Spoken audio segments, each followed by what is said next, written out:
Good evening, friends of North Cornwall Chilli Farm. Tonight we'd like to bring you one of our experiment updates with biochar. And if you can remember, when we planted these, they were looking really sickly. They were about this big, and they'd had root rot. They were deficient in several nutrients, and we weren't really holding out much hope. But look what's happened. Dead excited about it. We have pods, and these have only had rainwater or spring water.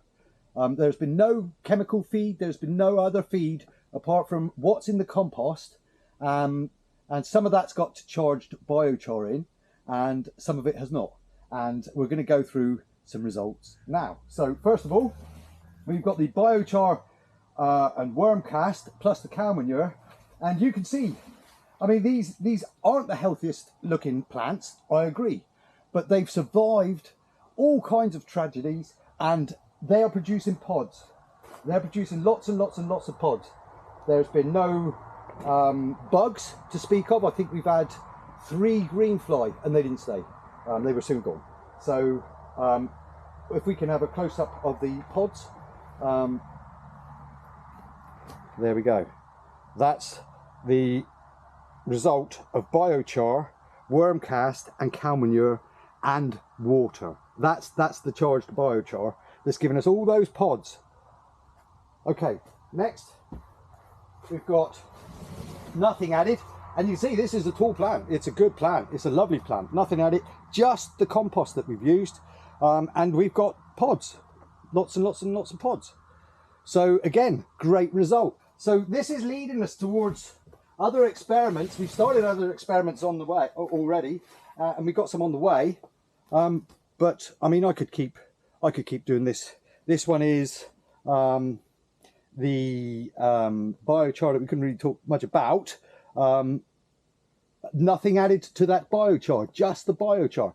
And again, healthy enough looking plant. We've got a few drop-in flowers, but apart from that, it's looking pretty good. Okay, so I'm going to move on to the 50-50 mix, which was the local oak and the biochar we can't talk much about. But again, a healthy looking plant. It's big enough. It's only in a 10-litre pot, of which there's probably about 8 litres of compost. So this really is an 8-litre pot, and you can see. And we've got a long, we've got a couple of 3 months left, so promising stuff. So now we've got the biochar and worm castings. This was interesting because we hadn't really tried worm castings before, but again, I mean, it's looking good. It is slightly lacking in nutrients, you can see, but they all are, and they've had none, so you would expect this. But honestly, to have that with just water, incredible. So this is our friend's compost, and already we've got ripening pods. Now the pods, there aren't as many on this one, but I think it's something to do with maybe not having so much compost in it. It had compressed, it had compacted, I think. So we're going to top all these pots up and see out the rest of the season, hopefully. So we've got to get some more of Mark's compost. Okay, now the next one. This again is just Mark's compost, and these pods, they speak for themselves. The plants speak for themselves. It's healthy enough. So with a bit of work on the compost, this could really go very well indeed. Okay, next we've got biochar, worm cast, and our compost. Not much difference between ours and Mark's really. Not a lot to say about it. It's the same as all the others. Okay, this one though, this is the local oak biochar. Now this is exciting because we've got oak, and we're intending on making our own biochar, and if this is the result,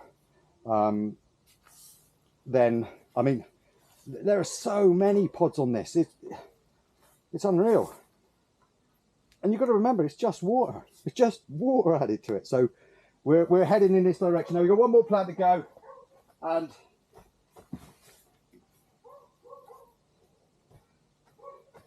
this one always seems to be light, but we thought this was going to be the Mac Daddy, if you can remember the first video, and it's done all right, or it's doing all right, but it is hungry. So we're going to work out, we're going to nail down what we have to do with the biochar, what we feed it. We've got some other experiments on the go, as I say. So we're going to nail this down so that when you buy a plant from us, you never have to feed it any chemicals. And if you can feed it rainwater or spring water, then the soil biology in here, it's been proven that will look after your plant, and you will have a great plant, a happy plant. So all it remains for me to say is thank you for your time and thank you for your support. It really is everything. Thank you.